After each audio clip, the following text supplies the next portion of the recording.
예, 안녕하십니까. 이번 시간은 2024년도 2회차 정보통신기사 필기 기출문제 풀이 시간이고요. 문제 61번부터 70번까지 보도록 하겠습니다. 예, 61번입니다. 리눅스 시스템에서 지정된 여러 개의 파일을 아카이브라고 하는데, 하나의 파일로 만들거나 하나의 아카이브 파일에 집적된 여러 개의 파일을 원래의 형태대로 추출하는 리눅스 쉘 명령어는 타르고요. 테이프 아카이브라고 합니다. 실제 리눅스 서버 관리자들이 많이 쓰는 명령어인 거고요. 하루에 어떤 작업을 하고 나서 그거를 던져질 때 이 명령을 써서 하고 다시 딴 데 가서 이걸 풀어서 다시 쓰고 할 때 가장 많이 쓰는 명령어인 거고요. 그래서 답은 타르입니다. 이런 G집이나 B집 이런 것들은 다 압축에 관련된 프로그램입니다. 번집은 압축을 풀을 때 쓰는 거고요. 한번 보겠습니다. 테이프 아카이브의 약어고요.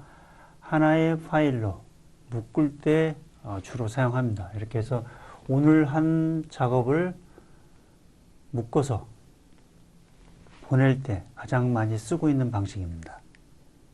FTP나 이런 걸 쓰지는 않고요. 다 이 방법으로 쓰고 있습니다. 그 다음에 압축 파일, 압축을 하고 싶으면은 타르와 같이 합쳐서 이런 압축 파일을 사용할 수 있는 거고요.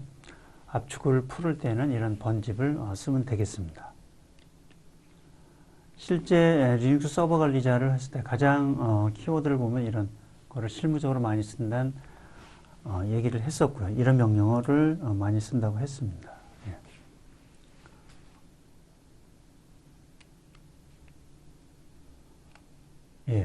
과거에 22년도에도 이런 유사한 문제가 났었고요. 백업에 대한 부분과 아카이브에 대한 부분이 출제가 됐습니다. 다음 문제 보겠습니다. 문제 62번입니다. 리눅스 커널입니다. 커널 가장 중요한 부분이고요. 커널에서 보안과 관련된 패치 등의 집합체이며 해킹 공격의 방어에 효과적인 방법은 긴급 복구 디스켓, 지금 잘 쓰지도 않는 방식인 거고요. 이전의 사용 방식입니다. 어떤 사후에 조치하는 방식에 장애가 났을 때에 대한 사후 조치 방법인 거고요. 파티션 부분도 같습니다. 부팅에 필요한 부트로더인 거고요. 다 부팅할 때 시스템 장애에서 다시 부팅할 때 어떤 사후에 관련된 부분입니다. 사전에 조치할 수 있는 방법은 아닌 거고요. 그 다음에 커널 튜닝을 한다. 커널 튜닝은 상당히 좀 중요한 부분이고요. 어떤 튜닝한다는 것은 우리가 뭐 차를 튜닝하다 이런 것처럼 어떤 성능을 최적화하는 부분입니다. 자원 관리나 보안을 강화하기 위해서 최적화하는 하는 부분이고요. 상당히 리스크가 큽니다. 한번 잘못된 설정이면 전 시스템에 영향을 줄 수 있기 때문에 전문가가 주로 수행하는 게 맞습니다. 상당히 신중해야 되는 부분인 거고요. 그 다음에 당연히 커널 패치를 적용한다. 당연히 해킹 공격을 방어하기 위한 어떤 수단. 당연히 패치를 적용하는 거고요. 오픈홀 패치는 오픈홀은 커널 패치에 제공되는 어떤 사이트입니다. 오픈소스 기반의 어떤 커뮤니티인 거고요. 보안 패치, 커널 패치를 할 때 이런 오픈홀 사이트를 안내를 합니다. 실제 오픈홀 사이트에 들어가면 이렇게 리눅스 커널 패치에 대해서 안내가 있고요. 해당 거를 버전을 다운로드해서 패치를 적용하면 되겠습니다. 실질적으로 보안 패치에 대한 부분은 이런 식으로 실제 권고를 하고 있는 거고요. 패치 관리 시스템이 없으면 이런 식으로 수시로 접속해서 관련된 보안 패치를 적용하면 되겠습니다. 이건 ISMSP에서도 실제 이런 패치 관리 시스템을 상당히 중요한 어떤 점검 항목으로 가져가고 있습니다. 키사의 자료인 거고요. 다음 문제 보겠습니다. 문제 63번입니다. 다음 중 클라우딩 컴퓨팅 가상화의 주요 이점이 아닌 것은 가상화에 대한 부분은 서버서부터 네트워크까지 모든 부분에 대해서 지금 가상화가 이루어지고 있는 거고요. 첫 번째 주요 장점, 비용에 대한 절감. 예, 확실한 비용에 대한 절감이 있는 거고요. 그 다음에 정합성이 향상된다. 정합성이 향상되는 부분은 없습니다.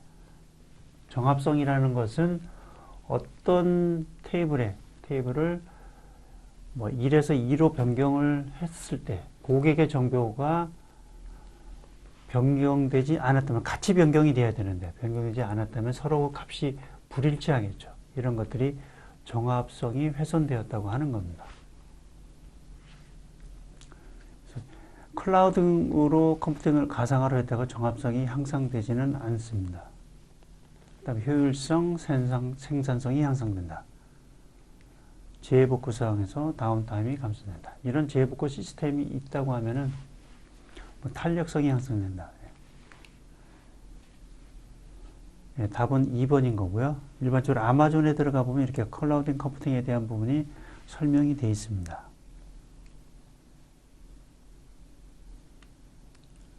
보시면은 클라우드 컴퓨팅의 장점, 아마존의 기준입니다. 아마존으로 본다면 민첩성, 가장 특징적인 부분인 거죠. 어떤 지금의 IT 서비스나 요즘의 서비스들이 워낙 빠르게 변했다가 빠르게 사라져 버립니다.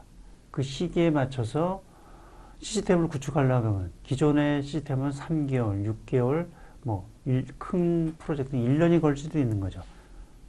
이런 파도가 올 때 바로 시스템을 자체적으로 구축하지 않고 이런 클라우드를 쓴다고 하면은 빠르게 서비스를 런칭할 수 있는 거죠. 상당히 중요한 이점이 있는 거고요. 탄력성, 필요에 따라서 변화에 따라서 바로 확장하거나 축소할 수 있는 거죠. 비용 절감,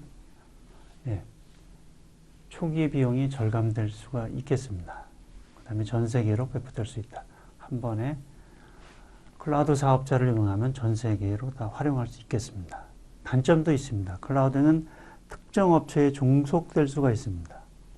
그 다음에 데이터량이 늘어나다 보니까 어떤 비용이 더 발생할 수도 있겠습니다. 그 다음에 민감한 어플리케이션에 대한 부분은 상당히 좀 클라우드로 가져가야 될지 이런 것들에 대해서는 조금 신중할 필요가 있겠습니다. 회사 규모에 따라서 이 장점이 될 수도 있고 또 단점이 될 수도 있겠습니다. 일반적인 아마존의 어떤 인프라스트럭처 애저 서비스, 플랫폼 애저 서비스, 그 다음에 소프트웨어 애저 서비스에 대한 설명이고요. 다음 문제 보겠습니다. 문제 64번입니다. 다음 중 서버 부하 분산 방식 중 정적인 부하 방식이 아닌 것은 라운드 로빈, 가장 기본적인 부분이고요. 가중치, 액티브 스탠바이, 최소 응답 시간. 지금 이걸 정리해드린 이걸로 보시면 되겠습니다. 정적인 거에는 라운드 로빈 방식, 가장 기본적인 방식입니다. 순서대로 그냥 할당해 주는 거죠. 순서대로 1, 2, 3, 4, 1, 4, 5, 6, 7, 8 이런 식으로 할당해 주는 거고요. 그 다음에 가중치가 높은 서버에 할당해 주는 방식, 레이쇼 방식입니다. 그 다음에 액티브 스탠바이, 액티브 스탠바이 2개 장 서버가 있는데 액티브로 있다가 얘가 죽을 때만 넘기는 거죠. 다 정적인 방식인 거고요. 동쪽으로는 리스트 커넥션, 최소 연결수가 적은 서버에 할당을 해주는 겁니다. 그 다음에 최소 또는 최단 응답 시간, 지금의 문제죠. 가장 빠르게 응답하는 쪽에다가 할당을 해주는 거죠. 그 다음에 최소 부하가 가장 적은 쪽에 할당해주는 방식들, 다 이런 것들은 동적인 방식이 되겠습니다. 구체적으로 한번 좀 보도록 하겠습니다. 지금처럼 가장 단순한 방식이고 우리가 각각의 노트북에서 어떤 웹서버를 접속하려고 할 때 여기에 웹서버가 있는 거고요. 수량이 많다고 하면 이렇게 실질적으로는 앞에 버추얼 IP를 둬가지고 이쪽으로 분산을 할 수 있겠습니다. 그랬을 때 웹서버 1번부터 4번이 있을 때 항상 1, 2, 3, 4, 1, 2, 3, 4, 1, 2, 3, 4, 5, 6, 7, 8 이런 식으로 항상 순서대로 배정하는 게 라운드 로빈 방식인 거고요. 지금처럼 가중치, 여기에 가중치가 30%, 30%, 30%, 10% 미리 정해놓는 거죠. 정적으로 정해놓고 그거에 따라서 이렇게 배정해 주는 겁니다. 30%, 10% 이런 식으로 배정해 주는 게 가중치 방식이, 레이쇼 방식이 되는 거고요. 그 다음에 액티브 스탠바이. 평소에는 이렇게 배정해 놓고 있다가 장애가 날 때면 이렇게 넘기는 거죠. 액티브 서버에만 할당해 주는 겁니다. 그 다음에 동적인 방식, 리스트 커넥션, 가장 커넥션이 보면 커넥션 수를 보면은 가장 커넥션이 10개, 20개, 30개, 40개면은 가장 커넥션이 적은 쪽으로 많이 할당해 주는 겁니다. 이런 식으로 해주는 게 리스트 커넥션 방식. 그 다음에 최소 응답 시간, 응답을 가장 빠르게 한 쪽에다가 커넥션이 5개, 10개, 20개, 30개라고 해도 보시면 가장 리스판스가 많은 쪽에다가 할당해 주는 겁니다.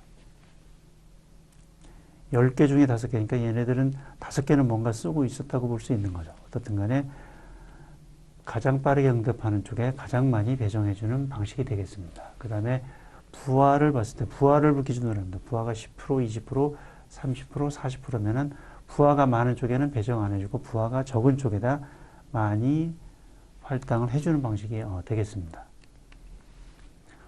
네, 다음 문제 보겠습니다. 문제 65번입니다. 분산 데이터베이스의 투명성은 무엇인가? 여러 사용자나 응용 프로그램이 동시에 분산 데이터베이스에 대한 트랜잭션을 수행하는 경우에도 그 결과에 이상이 발생하지 않는다. 위치에 대한 부분, 복제, 병행, 분할.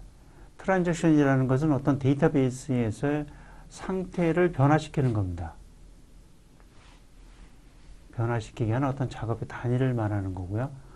우리 SQL에서 어떤 데이터를 접근해서 어떤 select, insert, delete, update 해가지고 어떤 상태 값을 실제로 변화시킬 수 있겠습니다.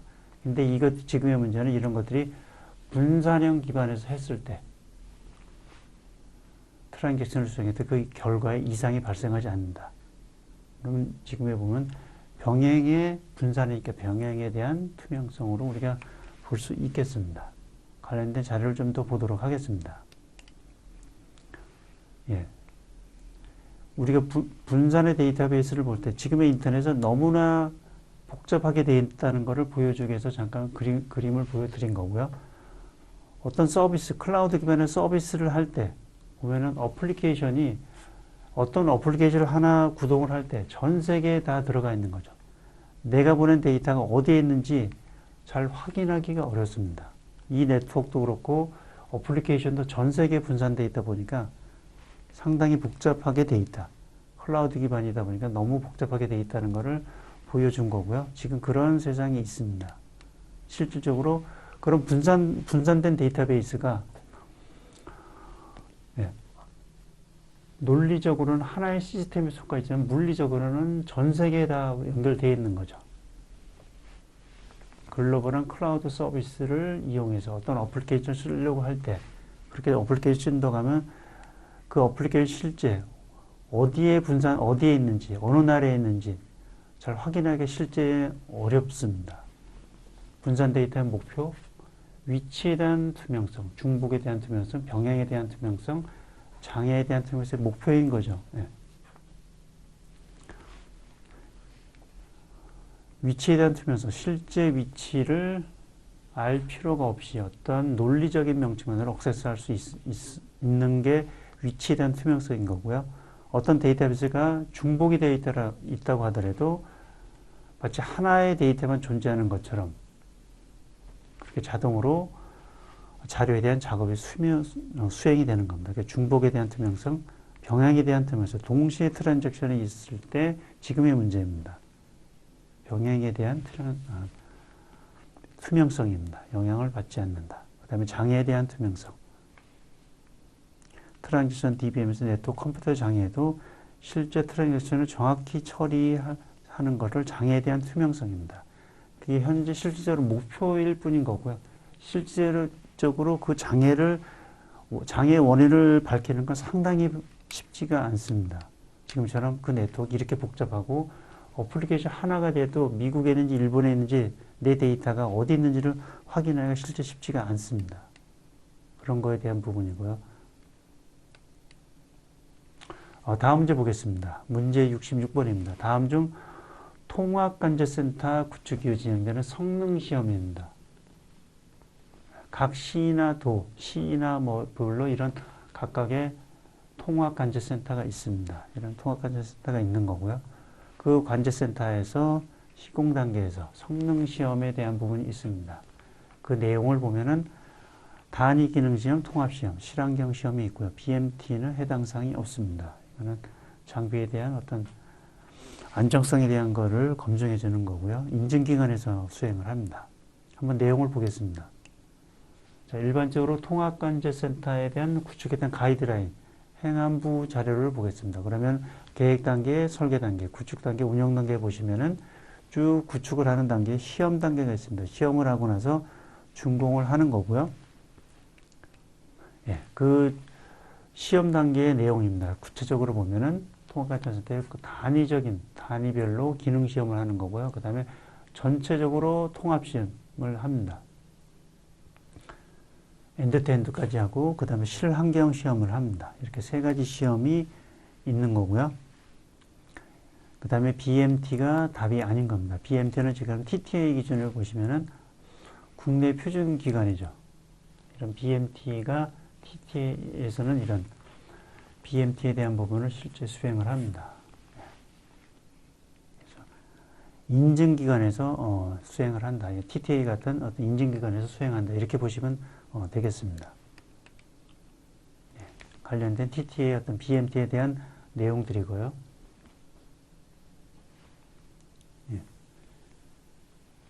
실제 BMT 하는 거에 대한 그 게시물을 한번 잠깐 봤습니다. 이런 것들이 각각에 대한 부분들이 공지가 되고 있습니다. 다음 문제 보겠습니다. 문제 67번입니다. 다음 중 접지 설비의 접지 저항에 관한 설명으로 틀린 것은 법규에 있는 내용이고요. 접지선은 접지 저항값이 15옴 이하인 경우에는 1.6이 아니라 법규에 2.6이 맞습니다. 그 다음에 접지 저항값이 100옴인 경우에는 3.6이 아니라 1.6입니다.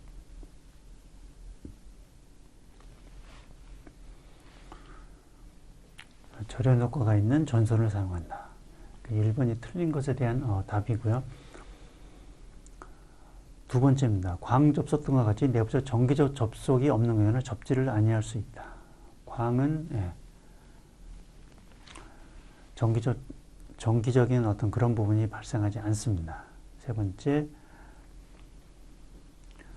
부식의 흐름이 없는 경우는 매설을 해야 되면 깊이 75cm 이상이 되도록 매설을 합니다.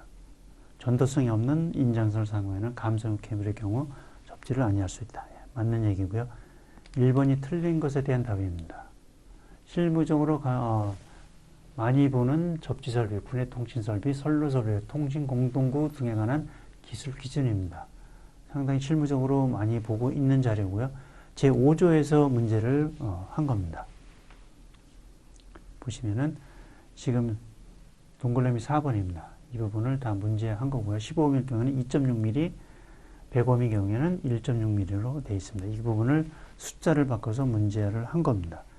3번에 대한 부분, 그 다음에 5번에 대한 부분, 이것도 다 문제에 들어가 있는 거고요.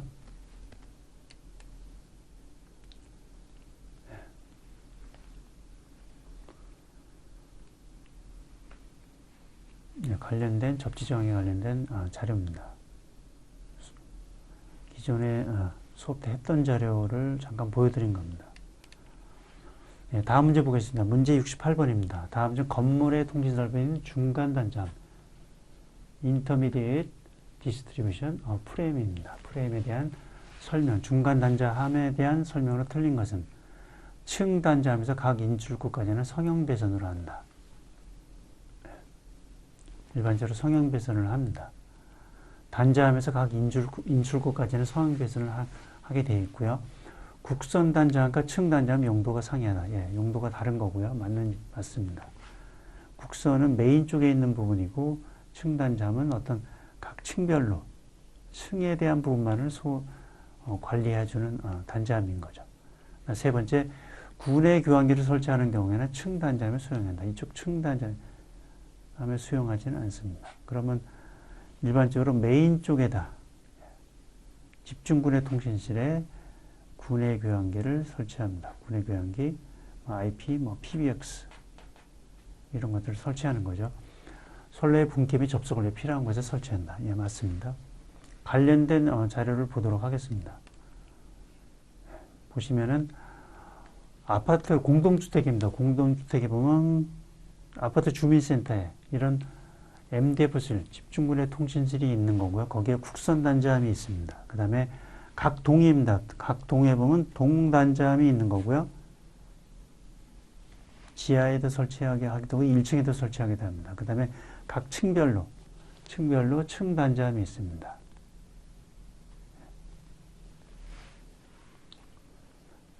제 교재에 있던 부분에 집중군의 통신실에서는 이런 MDF 설비, 보이스나 데이터 MDF 설비, 그 다음에 층 구간에는 층 관련된 IDF 설비입니다. 이런 설비들이 있는 거고요. 해당 층에 대한 부분을 소화해주는 장치들이 되겠습니다.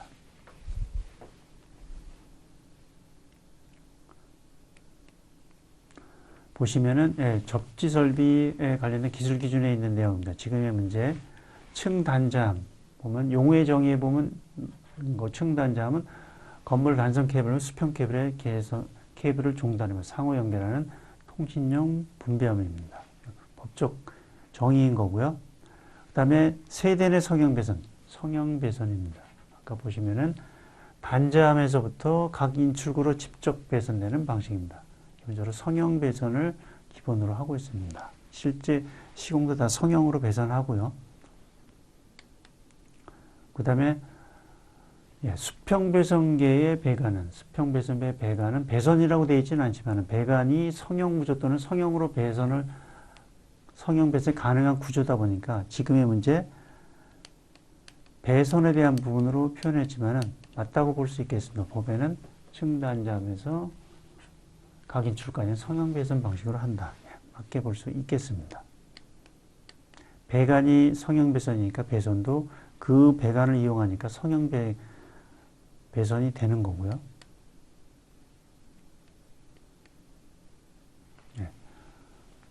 그 다음에 지금의 문제, 국선 수형 및 국선 단자함입니다.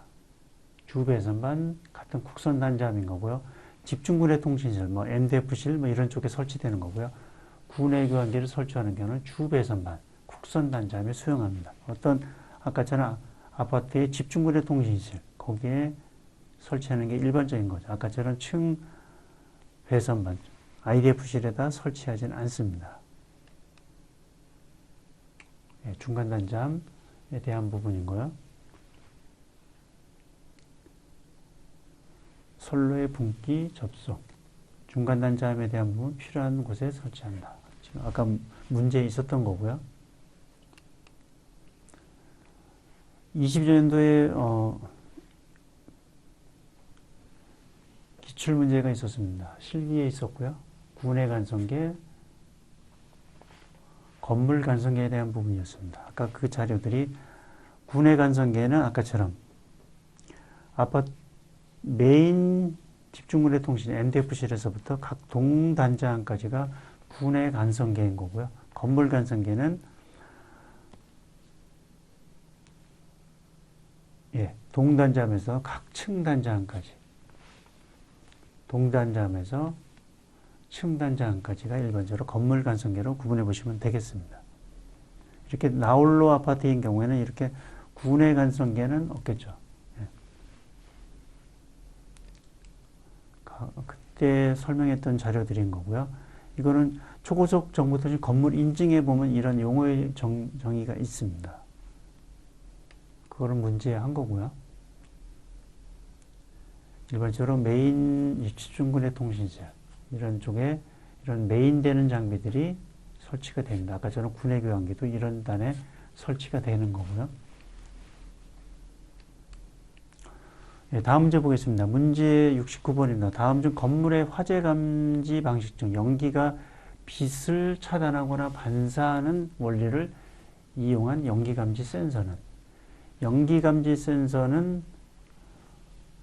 광전식을 얘기하는 거고요.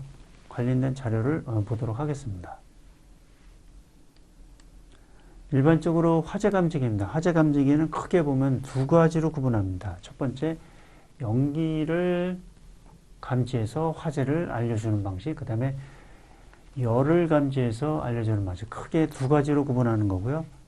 지금의 연기 감지기는 크게 보면은 이온화식 감지기와 지금의 문제, 광전식 감지기로 구분합니다. 그 다음에 열 감지기는 정온식 감지기, 일정한 온도를 감지한다. 그 다음에 차동식 감지기, 그 두 가지로 구분합니다. 보시면은 이온화식 감지기는 이온화된 전류가 어떤 회로가 구성이 되어 있는 거고요. 회로가 평상시보다 변화가 있으면은 그거를 변화된 거를 통해서 감지하는 거고, 연기를 감지하는 겁니다. 연기의 변화가 있을 때. 그 다음에 연기에 대한 부분을 확인할 때, 연기가 빛을 차단하거나 반사하는 원리를 이용한 거고요. 화재 시 빛이 산란 현상을 이용해서 이를 감지하는 방식입니다. 그 다음에 열에 대한 부분은 정온식 감지기, 일반적으로 바이메 안에 세팅된 온도가 있는 거고요. 그 바이메탈이 화재가 열이 나다 보니까 그 센서가 동작을 해주는 거죠. 일반적으로 이런 정온식 감지기는 일반 실제 아파트에 보면 주방 쪽에 많이 다 이런 식으로 설치합니다. 온도에 관련된 부분을 설치하는 거고요. 차동식 감지기는 일반적으로 그냥 많이 쓰는 방식입니다. 그 다음에 여기도 외부의 열입니다. 감지 내부가 열이 팽창되는 것을 하는 열 감지기 방식인 거고요. 일반적으로 연기 감지기는 일반적으로 뭐 계단이나 뭐 엘리베이터 홀 이런 쪽에 일반적으로 연기 감지기를 많이 설치합니다. 상식적으로 보시면 될 테고요. 네, 다음 문제 보겠습니다. 문제 70번입니다. 다음 보기에서 설명하는 통신회선 장비의 명칭은 하나의 시스템에서 광전송 기능, 싱크로너스 디지털 하이어라키, 동기질 전송망인 거고요. SDH뿐만 아니라 다양한 형식의 다양한 형태의 서비스를 통합 수행할 때는 전회선 장비로 이더넷 기반 뭐 10메가, 100메가, 1기가, 만지까지, 그다음 TDN 기반, TDN, T1 북미 계열, 유럽 계열, DS3니까 44.736이네요. 44.736 메가bps. DS3면은 이완이 21개 이완이 있습니다. 이런 TDN 기반, PDH 계열입니다. 다 이건 SDH 대응하는 PDH 계열인 거고요. 이런 신호. 그 다음에 SDH 기반의 STM1 155.520, 16, 64 이런 것들을 포함한 다양한 인터페이스를 수행한다. 관련된 장비는 WDM 일반적 멀티플렉싱에 대한 부분이고요. 관련된 사항이 아닙니다. 장비를 보면은 이렇게 장비를 본다면 이렇게 크게 구분해 볼 수 있는 거고, MSPP 장비냐, 캐리어 이더넷 장비냐. 당연히 이런 SDH에 대한 부분을 기본적으로 한다고 하면은 당연히 MSPP 장비가 맞습니다. 일반적으로 SDH 장비 기반으로 초기 SDH 프레임을 그대로 이용하는 장비들이 대부분 MSPP 장비인 거고요. 멀티 서비스 프로비전 플로핌, 요거보다 좀 더 이더넷 이런 패켓 기반에 좀 더 최적화되어 있는 게 캐리어 이더넷 장비입니다. 지금의 문제 이 전체 부분은 MSPP에 대한 설명이 되겠습니다. 관련된 자료를 좀 더 보도록 하겠습니다. 일반적으로 정보통신의 전체를 본다고 하면 과거에 시대적으로 전화망이 있었습니다. 전화만 있었던 게 통신의 전부였던 그런 시대가 있었습니다. 퍼블릭 스위치드 텔레폰 네트워크인 거고요. 집전화를 보시면 되겠습니다. 과거에 그 다음에 인터넷이 성장했던 시대가 있었고요. 그 다음에 지금은 OIP의 그런 기반으로 패켓 전송 기반의 세상에 와 있는 거고요. 전체적으로 네트워크를 본다고 하면은 첫 번째 다양화, 대용량화, 그 다음에 통합화, 그 다음에 네트워크가 서큐트 기반에서 패킷으로 서큐트과 패킷이 혼재되어 있다가 올 패킷 기반으로 지금은 다 합쳐져 있는 거고요. 속도를 본다고 하면 64K 이게 PCM이죠. PCM 디지털 시그널 제로 속도 64K에서 지금 수기가까지로 뭐 10G까지도 되어 있다. 그런 대용량화 WDM 기반으로 대용량화가 되어 있다. 소형화, 뭐 고속화, 가상화 기반 이런 것들이 주요 발전되는 있는 거고요. 고속화 부분의 통신망의 이런 패키타 부분, 그 다음에 단말에 대한 부분이 과거에 일반 전화기에서 이렇게 PC나 핸드폰 기반으로 바뀌었다. 전송계가 초기에는 PDH계에서 SDH, 그 다음에 지금 OTN 이런 식으로 좀 더 변화가 있었다. 지금의 문제는 이 부분입니다. 이 부분을 내용을 좀 더 다듬은 거고요. 그 기반이 광전송 기반, DWDM 기반이냐, 홀스 기반이냐 이런 부분이 있겠습니다. 그 다음에 교환망에 대한 부분은 서킷 교환과 패킷 교환 이 개념만을 보도록 하겠습니다. 그 다음에 현재 지금의 다 인터넷 세상인 거고요. 구체적으로 보면 다 이런 이더넷 세상인 거죠. 이더넷 프레임 기반으로 있는 거고요. 지금의 세상입니다. 관련된 자료들인 거고요. 자, 지금 보시면은 전송 설비, 지금의 문제 기준으로 한번 압축해 보도록 하겠습니다. 초기에 집전화를 쓰고 있을 때 국가는 광케이블이 안 썼습니다. 동축 기반의 동케이블이 있을 때 당연히 서킷 스위칭이고 이때는 PDH 기반의 PDH 오리고메가 광당국이 있었죠. 이때는 유선전화, 집전화가 있었고 저속의 데이터만 있었습니다. 시대적으로 보면 60년대, 80년대 이 정도 사이로 볼 수 있겠습니다. 이게 유선전화가 좀 더 이동통신이 시작하는 그 시기에 보면서 이때 SDH가 있었고요. 이때 보면은 국간의 케이블이 다 광케이블로 변화됐죠. 다 동축 케이블 철거하고 광케이블 기반으로 변화가 있었습니다. 가입자 기반도 아직까지는 동케이블이었던 거고요.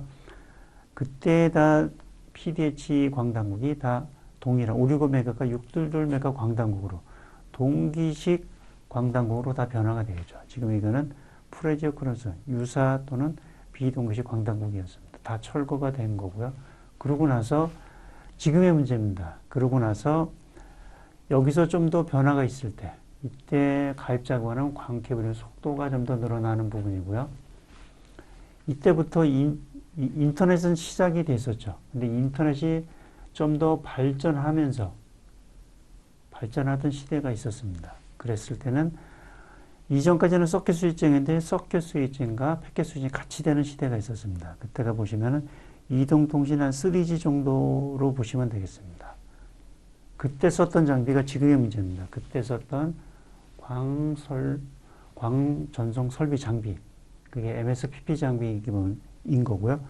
MSPP 장비는 기본적으로 SDH 프레임을 근간을 하고 있습니다. 기본적으로 TDM 기반, 여기 SDH나 PDH를 포함해서 이 기반에서 필요한 일부 이더넷의 데이터를 수용할 수 있었던 거죠. 그 장비가 MSPP 장비입니다. 기본적으로 이더넷을 처리하는데 SDH 기반으로 처리를 했던 겁니다. 그래서 EOS라고 하는 이 기반으로 처리했던 장비가 MSPP 장비입니다. 결론적으로 TDM 기반의 장비인 거죠.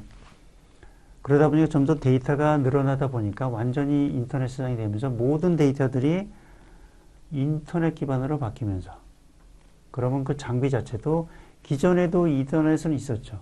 좀 더 메트로 이더넷도 있었고 좀 더 사업자까지 캐리어 사업자, 통신 사업자까지 이더넷을 그냥 쓰는 거죠. 메인 쪽에요. 그 장비가 뭐죠? 패켓 장비이면서 이거를 캐리어 이더넷 장비. 데이터가 이더넷을 바뀌다 보니까 사업자 구간의 장비도 이런 이더넷 장비를 그대로 쓰는 겁니다. 이때 당시가 올 패켓으로 볼 수 있겠습니다. 그다음에 좀 더 발전된 게 OTN인 거고요. 이때 이전까지는 광전 변환이 반드시 있어야 됐던 거죠. 왜냐하면 동케이블 이런 부분도 있다 보니까 광전 변환이 계속 있지만은 이때부터는 파장 변환이 있습니다. 여기는 이때 당시에는 지금의 대부분 다 픽스드 되어 있는 상태고요.